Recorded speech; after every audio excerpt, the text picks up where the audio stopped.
This problem right now, what ails our country is corruption. And a lot of investors are saying, why should we invest in the Philippines when it is graft-ridden and it is a lot of issues on corruption? Who is doing a better job, April, in terms of combating and fighting corruption? Was it the Duterte administration in its first 3 years or the Marcos administration in its first 3 years? Well, I think Jonathan will have a better say on that. But I mean, okay, I'll talk about the rice situation na lang. Okay, so during the time of the Duterte administration, we also had rice problems in 2018. But looking at what happened in 2018, we had the rice tariffication law. Rice prices went up, but then it went down right away. So in other words, rice was a problem. It caused inflation to go up, but then it was addressed right away. So this time around, so like for us, we're saying, oh, we're excited because for example, there are so many things that the government is doing. For example, it reduced the tariffs on rice. Globally, El Nino's over, and then India said we're going to lift the ban on rice exports. So we're seeing global rice prices go down. But then you kind of wonder, how come rice prices aren't going down?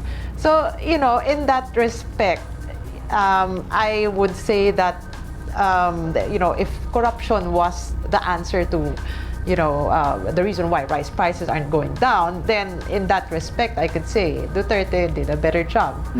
But then maybe Jonas can, say something else. So I think during Duterte's time, there was a sense of I think they had the right focus, especially on the taxation side. If you remember the mighty cigarettes, they were able to really go against tax evaders, of course, and they were still able to do a win-win situation. So there was an example that people were fearing, so that kept things in check. Okay, right now the difference is that there are so many problems like inflation that needs to be addressed. You have an education crisis. So all of these things are a balancing act. Because during the time of President Duterte, he established the Presidential Anti-Corruption Commission in 2017 and also signed the Ease of Doing Business Act.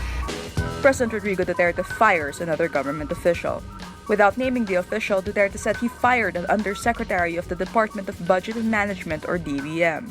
I just fired the undersecretary of DBM, Office of the Budget.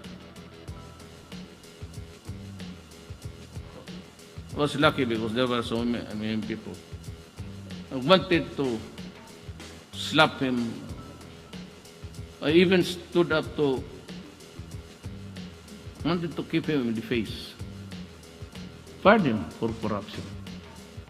The other 3 employees of my office, I influence peddling. Of course, not with the money, but this one is tinkering with the money of. I told you, stop. STOP. Duterte made the remark during a speech before the Philippine Chamber of Commerce and Industry. The president announced that he has also fired Undersecretary Maya Shara Halmen Valdez for allegedly taking sides with rice importers. I could never be misinformed. Kaabogado ko, misinformed ako. And when I make a move, when I fire you, dyan mismo,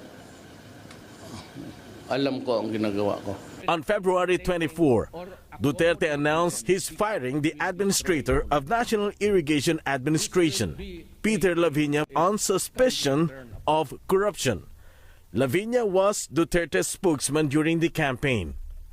When I said there will be no corruption, there will be no corruption. Sabi ko, he's out. And I told him, even a whiff of corruption, talagang tatanggalin kita. Lavinia denied the allegations. He left government, opted to remain quiet. Also with them during the campaign was Ismael Sueno, a former mayor of Coronadal, South Cotabato. In 2016, he was the chairman of PDP Laban who convinced Duterte to run for the presidency. The last time the public saw him in good terms with his president was during the PNPA graduation. Then a week later, Duterte announced he fired Sueno. He explained he had received reports that Sueno favored the deal signed by the previous administration on the purchase of Rosenbauer fire trucks. He confronted Sueno and he didn't like his explanation. If you answer me with that kind of statement that you never read the legal opinion of the legal officer of your own office, it's either you're taking me for a stupid, an idiot, or you are lying to your teeth. The following day, the president announced that he has also fired Undersecretary Maya Shara Halmen Valdez for allegedly taking sides with rice importers. I could never be misinformed. Kaabogado ko, misinformed ako.